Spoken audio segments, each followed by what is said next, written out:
మోహన్ బాబు విశ్వవిద్యాలయంలో అక్రమాలు జరుగుతున్నాయంటూ కలెక్టర్ కార్యాలయం వద్ద నిరసన చేసేందుకు వెళ్తున్న విద్యార్థి నాయకుల కిడ్నాప్ వ్యవహారాన్ని తిరుపతి పోలీసులు ఛేదించారు. బుధవారం విద్యార్థి సంఘ నేతలు అక్బర్, వినోద్లను కొంతమంది కిడ్నాప్ చేసినట్లు పోలీసుల దృష్టికి రావడంతో కేసు నమోదు చేశారు. పోలీసులు ప్రత్యేక బృందాలుగా ఏర్పడి శేషాపురం సమీపంలో కిడ్నాపర్లను అదుపులోకి తీసుకున్నారు. మొత్తం 13 మందిని అరెస్టు చేశామని, అందులో కొందరు బౌన్సర్లు, విద్యార్థులు ఉన్నట్లు అడిషనల్ ఎస్పీ రవి మనోహరాచారి తెలిపారు. కిడ్నాప్ కు ఉపయోగించిన 3 ఇన్నోవా కార్లతో పాటు బాధితుడి బైక్ ను స్వాధీనం చేసుకున్నట్లు తెలిపారు.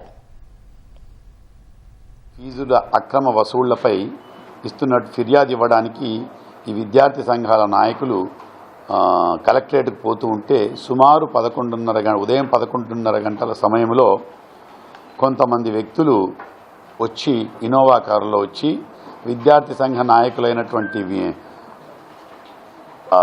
వినోద్ కుమారు, అక్బర్ అనేటువంటి ఎస్ఎఫ్ఐ విద్యార్థి నాయకులు వాళ్ళిద్దరినీ వాళ్ళ కార్లలో బలవంతంగా కిడ్నాప్ చేసుకుని ఎత్తుకొని పోయి దాని మీద రెడ్డి కుమార్ అనేతను ఇచ్చినటువంటి ఫిర్యాదు మేరకు కేసు నమోదు చేయడమైంది. ఎట్టకేలకు వాళ్లను మన శేషాపురం సమీపంలో వాళ్ళని ట్రేస్ చేయడం జరిగింది. దీంట్లో ఈ అరెస్ట్ చేసిన వాళ్ళు కొంతమంది బౌన్సర్లు ఉన్నారు, కొంతమంది స్టూడెంట్స్ ఉన్నారు, కొంతమంది బయటి వాళ్ళు కూడా ఉన్నారు దీంట్లో. సో ముఖ్యంగా చెప్పదలుచుకుంది ఏంటంటే బౌన్సర్లను వినియోగించడం అనేది స్వీయ రక్షణ కొరకు మాత్రమే బౌన్సర్లను వినియోగించుకోవాలి. అంతే తప్ప వాళ్లను ఇటువంటి నేరాలకు పురికొల్పడం కానీ వాళ్లతో ఇటువంటి నేరాలు చేయించడం కానీ అది చట్టపరిధిలో కాదు. కాబట్టి దాని మీద ఖచ్చితంగా చర్యలు తీసుకోవడం జరుగుతుంది.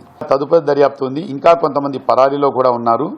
ఈ కేసుకు సంబంధించి మన 3 ఇన్నోవా వెహికల్స్ను స్వాధీనం చేసుకోవడం అయింది. ఆ 3 ఇన్నోవా వెహికల్స్ కూడా విద్యానికేతన్ పేరుతోనే ఉన్నాయి.